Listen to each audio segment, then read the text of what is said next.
galab wanaagsan dhammaantiina. Magacayga waa Amuta, waxaan ka shaqeeyaa safaaradda Indiya.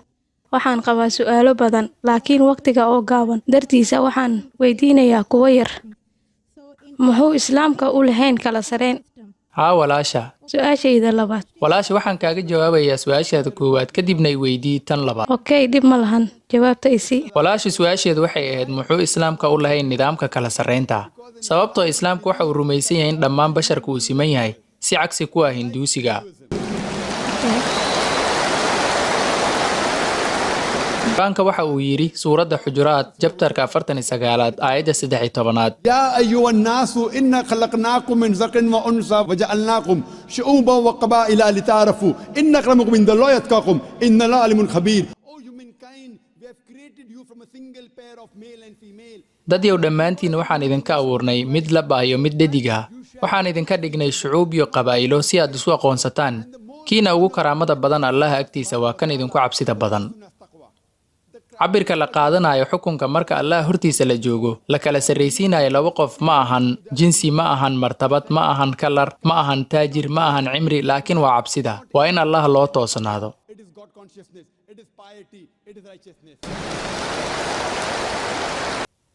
sidaa cagsigeeda Hinduusiga markaad akhrisid Vedaska waxaa ku qoran inuu Allahooda uu u kala abuuray dadka kala sarreyn. martabada cilmiga waxaa laga abuuray madaxa, waa martabada koowaad. kadibna waxa uu abuuray kuwa u dagaalamaya, waxa uuna ka abuuray xabadka. Then from his stomach and thighs, kadibna waxa uu caloosha ka abuuray kuwa shaqaysanaya. the Vaishyas. And from lugahana waxa uu ka abuuray kuwa dhibaataysan, waana lama taabtaanka, waana kuwa ugu hooseeya. sidaa waxaa sheegaya kitaabka Vedaska. Islaamku waxaan aaminsanahay in dhammaan ibni'aadanku uu siman yahay. human beings are equal. We don't believe ma aaminsanin inuu bani'aadam kale uga sarreeyo sababta dhalashadiisa, sababta dhaqankiisa, sababta taajirnimadiisa, sababta kalarkiisa. Islaamku waa diinta adduunka. is a universal religion. sida cagsigeeda muxuu yahay kitaabka Vedaska? waxa uu leeyahay waxaa waajib kugu ah inaad qabsato shaqadaada, sababtoo ah waxay ku xukuman yihiin meesha yar ee laga abuuray, hadba meesha yar ee aad ka tahay. waxay ku leeyihiin haddii aad ku dhalatay shudaarka waxaad joogaysaa shudaarka, waxaadnu adeegaysaa Allah. noloshaada soo socotana waxaad noqonaysaa qofka ugu fadliga badan dadka. waxaani oo dhan waa ideology. waxay rabaan inuu qofka faqiirka ahi uu ku noolaado martabada ugu hooseysa, kuwa taajirkana ay ku sugnaadaan martabada sare. Islaamku waxaan aaminsanahay in la siman yahay. Islaamku waa diinta dhammaan bani'aadamka. waa sidaa sababtuu Islaamka ugu soo horjeedo kala sarreynta. waxaan rajaynayaa inaan kaaga jawaabay su'aashaada walaashayda. Kay mudane waxaan qabaa su'aal kale. Marka aad dhahayso qofka muslimka ah sunni ama waa shiici, taasna maxay tahay? walaasha waxay leedahay maxaad u dhahdaa muslim, shiici ama sunni? anigu saas ma dhihin weligay. muslimka waa qofka naftiisa u dhiiba Allah weyne. Will to Almighty God. islaamka dhexdiisa shaqooyin ma kala laan. Allah subxaanahu wa tacaala waxa uu quraankiisa ku leeyahay suuradda Ali Cimraan chapterka 3 aayadda 103 xariga Ilaahay qabsada dhammaantiina hana kala qaybsamina.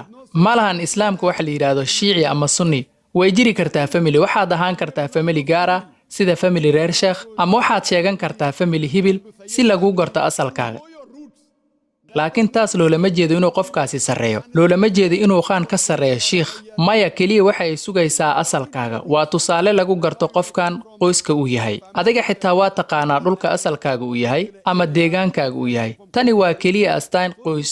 taasna loolama jeedo inuu qofkaasi ka sarreeyo kan kale. halbeega keliya uu qof kale ugu sarreyn karo waa cabsida Allah.